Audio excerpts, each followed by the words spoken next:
Welcome back to all my dear friends. As you have noticed that it is today the main topic is about Sridevi and Jaya Prada.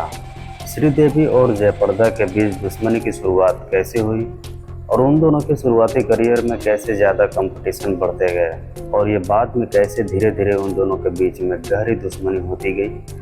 चलिए इस मुद्दे पर बात करते हैं, लेकिन उसके पहले हम आप लोगों को एक इम्पोर्टेंट फैक्ट बता देना चाहता हूं जिसको जानना बेहद ज़रूरी है। तो चलिए शुरू करते हैं। श्रीदेवी का जन्म 13 अगस्त 1963 को तमिलनाडु में हुआ था और इन्होंने 4 साल की उम्र में as a child artist Tamil और तेलुगु फिल्म इंडस्ट्री से स्टार्ट किया।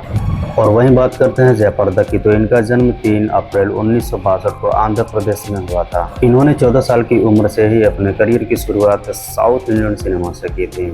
श्रीदेवी और जयप्रदा साउथ इंडियन सिनेमा से आई थी और लगभग एक ही साल में बॉलीवुड में इन्होंने अपने करियर की शुरुआत की। 70s और 80s के टाइम में दोनों को तेलुगु फिल्म इंडस्ट्री में मेन लीड रोल के रूप में एज सेम रोल मिलते थे। इन दोनों एक्ट्रेस ने साउथ इंडियन सिनेमा के कई बड़े बड़े एक्टर्स के साथ काम किए, जैसे NT Rama Rao, Akkineni Nageswara, Krishna and Chiranjeevi. Film producer और डायरेक्टर के बीच में एक बहुत बड़ा सवाल बना रहता था कि आखिर कौन है बेहतर, श्रीदेवी या जयप्रदा, क्योंकि दोनों की स्क्रीन पर्सनालिटी काफ़ी मिलती जुलती थी। श्रीदेवी ने हिंदी फिल्मों में 16वां सावन से शुरुआत की, जो रिलीज हुई थी 1979 में, और जयप्रदा की सबसे पहली फिल्म थी सरगम, जो उसी साल रिलीज हुई थी जिस साल श्रीदेवी की फिल्म रिलीज हुई थी। जयप्रदा को सरगम के लिए बेस्ट पॉपुलरिटी मिली और उन्होंने बिना हिंदी डबिंग के डांस और एक्सप्रेशंस के जरिए ऑडियंस का दिल जीता। और वहीं श्रीदेवी को धीरे धीरे हिम्मत वाला मवाली और तोहफा जैसी फिल्मों से धीरे धीरे पहचान मिलने लगी।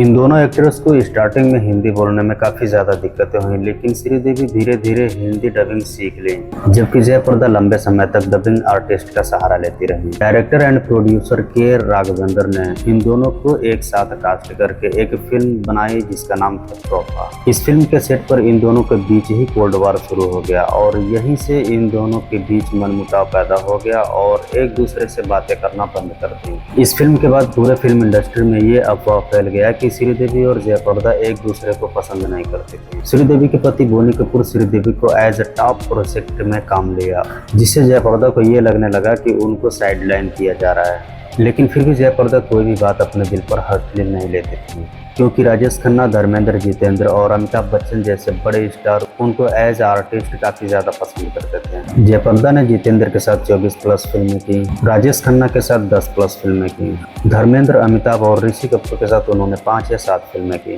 जबकि साउथ इंडियन सिनेमा में जयप्रदा ने 100 से ज्यादा फिल्में की। लेकिन वहीं एक ऐसा टर्निंग पॉइंट आया जहां श्रीदेवी बॉलीवुड में जयप्रदा से आगे निकल गई और वहीं जयप्रदा का फिल्मी करियर ग्राफ जो था वो धीरे धीरे डाउन होता गया।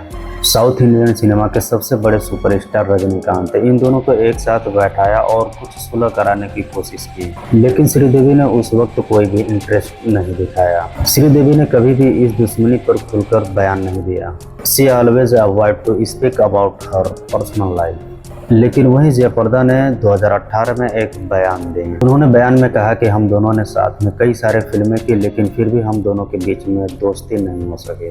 उन्होंने कहा कि श्रीदेवी मुझसे बात नहीं करती थी, मैं कोशिश तो करती थी लेकिन उन्होंने कोई जवाब नहीं दिया। लेकिन दोस्तों, उन दोनों के लाइफ में एक ऐसा टर्निंग पॉइंट आया जहाँ से सारे मनमुटाव, दुश्मनी, सारा मसला खत्म हो गया। जब श्रीदेवी का निधन हुआ तो जयप्रदा ने गहरे दुख में ये कहा, I am sorry we were never become a friend, but I am a big fan of her work. He is passing a huge loss to Indian cinema.